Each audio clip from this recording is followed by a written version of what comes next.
You're listening to the Oneofus.net podcast network.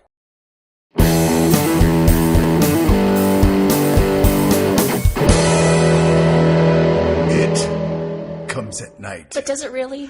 Well, there's no Pennywise anywhere in here as near as I can see. It more comes from within. That don't even start with that stuff. Here we go. There is a movie called It Comes From Within, I'm pretty sure, but that was not this movie. It was probably better. I don't think it was, actually. I think the one thing we all agree on is that this is not the best name for this movie. No. It is a very deceptive name, as is all of the marketing for this film, as is...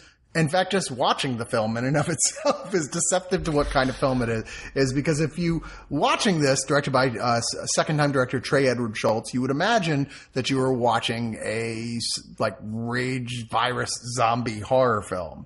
However, you are not. Yeah. You're definitely not watching that movie. I, for the record, am glad because I've seen that movie before. And I think this is a movie that takes those tropes and says, you know what? We've all seen that. I don't need to delve into it, and I can use the language of horror and these sort of tropes to address some issues that are important to me. And create a bland drama. I disagree with you, but fair enough. Okay, I'm being a little bit hyperbolic No, to help out patience here. We come from three completely different positions on here. I'm in the middle. Marco really liked it. Patience really hated it. And admittedly, Patience and I, when we saw it, we were kind of drunk. In the middle of a forest. In the middle of a forest. You can look with the director. If you look on our YouTube page, you'll see there is a video there of our adventure to go out with the Alamo Draft House and with their roadshow thing where they showed it to us. So yes, I admit that like perhaps I was distracted by the alcohol in my system. I wasn't. But that being said, the story I also think that's a mistake to market a film like that, like it's some kind of fun event. When it's like a drama, that's like saying, let's go see a Bergman film and we're going to go to Sweden to watch it. Yeah, it wasn't really necessary. It wasn't really a go out in the woods and be spooky type of thing.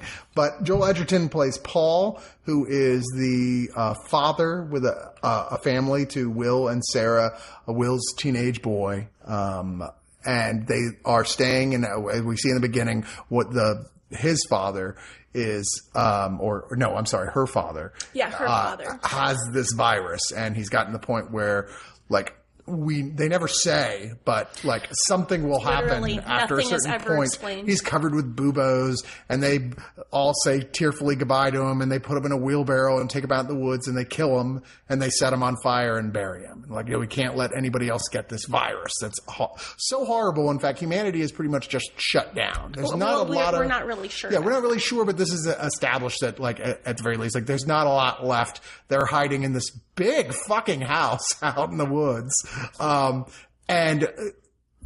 Things are what they are. They're very paranoid. They're always on watch, especially at night when they keep insinuating that the never seen they, are more active at night. But everything is shook up when a guy shows up in their house, and they immediately are like, okay, we're going to tie you up, put you on watch for a while, make sure you're not virusy. And he's like, I swear, I didn't know anyone lived here. I need to help my family. And the film goes on from there as you're like, okay, are they going to trust this guy? Are they not? Where that goes. I don't want to go too far because we're getting really almost into the third act by starting to describe past that point. Yeah, no, I mean, it's really not necessary either. I mean, you have seen some version of this movie before. In fact, this kind of reminded me a little bit of the Ellen Page film we reviewed, I think, last year.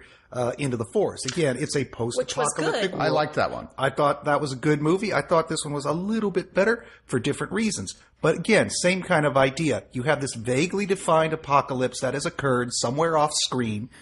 You have a family who is living in the woods trying to survive. And you do see how people come into that family and create a change to the dynamic. I think you also have a teenage character who wants to experience intimacy and possibly the implied idea of having a family of his own, but knows that he's never going to be able to do that so long as he lives with his parents. You have all these different things that come in, and in both cases, they rely on some science and fiction and horror elements to tell what is essentially a human character, a human story, a character study, more of a domestic drama. In this film, Schultz really leans into the horror trope, so I understand why they're marketing it as horror. Just to say leans into is putting it mildly. No, but it's filled with scenes of the teenage son having horrific, like very horror movie type dream Which was sequences. the only part of the movie that I actually liked was the dream sequences. Well, I thought those were very good too. I agree, and I thought that character is sort of the linchpin of the whole movie because he's really our audience. Avatar. Yeah, I agree. He's the one stuck in this situation. He's torn between, his loyalty to his family. And this is a movie about family and how you can put your family above everything else. Over just being, over humanity. And how does that help? You think instinctively, this is what I have to do to protect my family. But does that, in fact, have a negative consequences? And everything I've read about Trey Schultz, I've not seen his debut feature, Krisha, which also got rave reviews and also plays out like a horror film, but is just about a woman coming back to spend Thanksgiving with her family.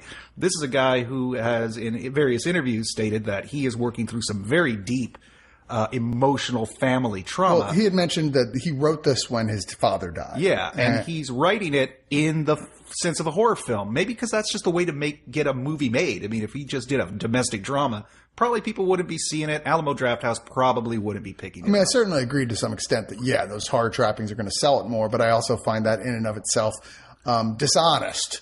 And I am coming down on this harder for this than maybe it deserves when judged just as a film in and of itself, because I don't think this is a bad film.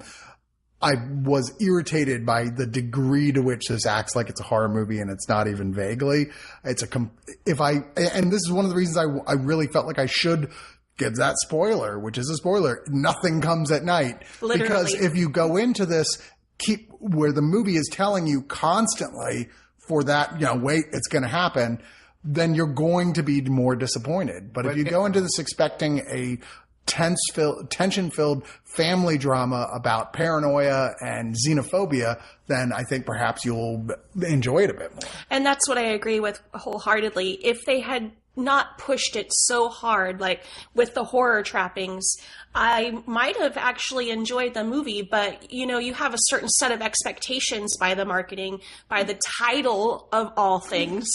And when they just are like, okay, never leave the house after dark. That door does not get opened after dark. Yeah, and there's really, once the movie ends, you're like, really? That's it. They put there's so no much focus reason on this red door that is just to a secondary room that connects to the outside. I mean, it focuses on it like it's the door to the Black Lodge in Twin Peaks, this movie. I mean, it obsesses over it visually. And it comes to absolutely There's literally nothing. Nothing. Even in the screening we went to, they made a big deal where they set up a red door we had to go through. It was like, wow, that all led open to nothing. And what irritated me on top of that was that we had the director's ear, and in his Q&A, he literally couldn't answer any of those questions. He dodged all of those questions, which is like, well, I just kind of liked the title. And I'm just like, okay, so you liked the title, and so that's what we went with. Yeah, well, I don't think that this is a guy who's probably very articulate when it comes to talking about what really happened in his family that traumatized him so much. I mean, he's been very revealing about some things, but I think it's one of those cases where it's like, yeah, I could come out and tell you exactly why I put that in the movie, but then I'm just giving it away. I don't think it's meant to be read as a literal horror film. I think he does have other concerns. I think there's something a little bit more allegorical, and he's using those horror conventions to kind of help that pill go down. But, again, if he had perhaps changed the title, I think it works even though it's not appropriate, because if you look at the character of Paul, played by Joel Edgerton, who is fantastic in this. He is the patriarch of the family. It is his job to make sure they survive at all cost. And really, it is Joel's love to protect his family, to put it above all things, that has everybody on tenterhooks. We know that there is something bad out in the world. We see glimpses of that. Yeah. And everything he has drilled into his family is that there is something, and it is going to come and get us it's out there. It's right out that door. And by the end, we realize that it is that very paranoia, that love taken to the point where it becomes something negative that has actually torn his family apart and another family as well. Well, but I mean, I agree with you with everything you're saying. I mean, but that's all kind of on the nose review. You're just kind of. I'm giving it an on the nose review because, I mean, it is because this movie really is what it is. There's insinuations that there is allegory. But if there is, and he didn't feel like talking about it, I had a hard time deciphering. Right, but I don't think it's the artist's job to tell you that. If you ask David Lynch what his movies are about, he's like, no, I'm not going to tell you. It's not David Lynch. No, it's not. It's not on that level. But you know what? There's plenty of bullshit in David Lynch, too. And I love David Lynch. But I think it's not it's not as simple as that. That you're almost This is actually a very simple, elemental story. Oh, it is. But if, like I said, there's deep metaphor here, that part is not. Whereas Lynch is all dream world. This is not. I mean, once you see the least subtle touch in this film as far as like allegory or reference is a close up on a Bruegel painting, The Triumph of Death, and that pretty much says it all as far as I'm concerned. If you're familiar with that painting, it is a memento mori. It is about the fact that death is going to come for all of us. And literally, in his Q&A, he was just like, I just really like that painting. Literally, that's what he said about the painting. Yeah, but this is when David Lynch was asked what's Inland's Empire is about. He says, it's about a woman in trouble. Again, he's no David Once Lynch. again, I don't think it's fair. No, but he has every right to say. It's why Spielberg isn't Lynch either, but he refuses to do commentary tracks because he's like, watch the movie. Everything I have to say is in the movie. All right, so I will say in defense of this film, because I've been coming down very hard on it, and I do need to say why I did in fact like this. I just didn't love it. The performances here are enormously strong. Between all these actors, there's a hell of a lot of chemistry. You really believe this family and the other family, when we see them, are a family. The sense of fear and paranoia is palpable between these characters. I mean, just hat is way off to the performances, which are was definitely enough for me to carry this film as a watchable and enjoyable in that sense as a tension family drama type of film. I just had a hard time getting anything more than that from it, and I felt like everything else was a meaningless distraction.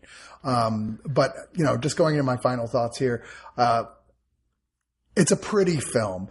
There's a lot of beautiful shots in this. Clearly, Trey Edward Schultz has an eye for the camera and one of those rare people who's really good at shooting at night and in darkness, whereas you never are confused about what you're seeing or when things happening or what's happening to who. He's gotten I keep harping on the performances, but really is the main thing. He's gotten such terrific performances out of all these actors, both the very young ones and the older, more experienced guys like Joel Edgerton, who seems to want to start a mini new career of being the arty horror guy after this and The Gift, which I personally liked considerably better than this.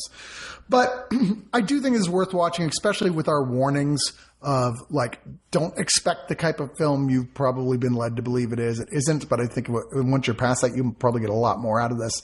I'm going to give this 7 out of 10 really scratchy beards. I think 7 is very generous of you, Chris. I agree with you wholeheartedly. The acting in this was absolutely fantastic. Joel Edgerton was fantastic. Everyone was good. Even Elvis Presley's granddaughter was amazing in this. And so I have to give it to them. Is that Riley Keough? Mm-hmm. Yeah, Riley Keough is Elvis Presley's granddaughter. And I thought that I was definitely blown away by the acting. It is a pretty film. There's some really nice scenes in it. There's some really great moments between the two alpha males that you're just like, okay, that was a tense moment and you really dug that. But otherwise, I felt like I was lied to. And I feel like the director was not able to justify those lies to me in the end. And I give it 3 gas masks out of 10. Well, I don't blame any director for what their marketing department does. Although the title was his. I'll grant you that. Someone should have talked him out of that.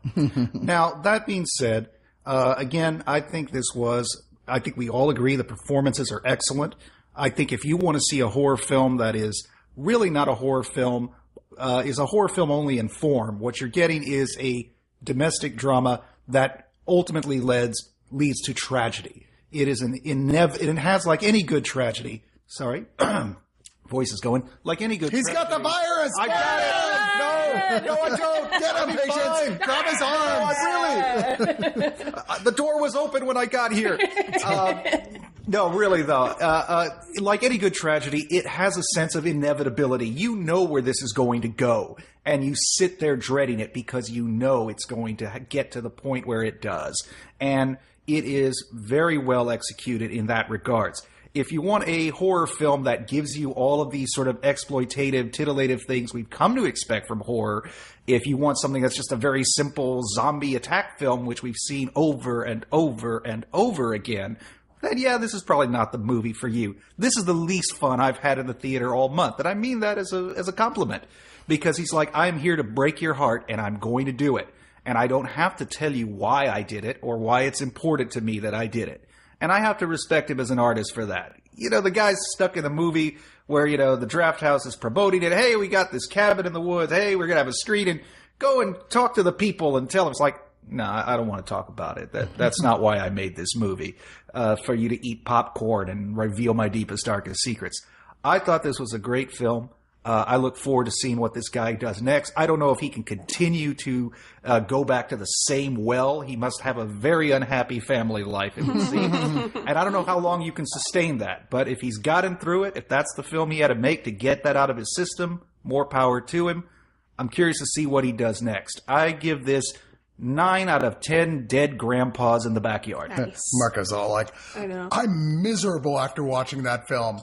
Bravo, sir. That's right. Bravo. Maybe I just don't have a heart anymore because I was completely unfazed. No, I knew it was going to happen. But I think it's very apparent what's Anytime gonna you see a movie, you know what's going to happen. But I felt like I actually gave a shit, and it was going to hurt when it happened, and it did. Should have hurt more with the way of someone turning into a zombie and biting someone. You know what? Somebody finally made a zombie movie that got rid of the most tedious, least interesting aspect of a zombie film. Fucking zombies.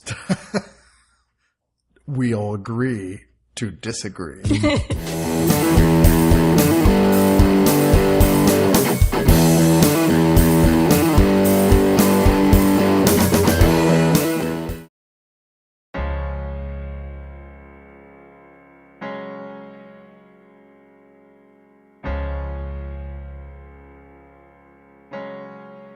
You've listened to Oneofus.net for years. Quality shows that have made you laugh, and maybe even cry. But did you know they produce podcasts that you may not have even heard of? For just a few dollars a month, you have the opportunity to hear quality podcasts like The Breakfast Pub, Game Bowl 2016! Get hype, motherfuckers!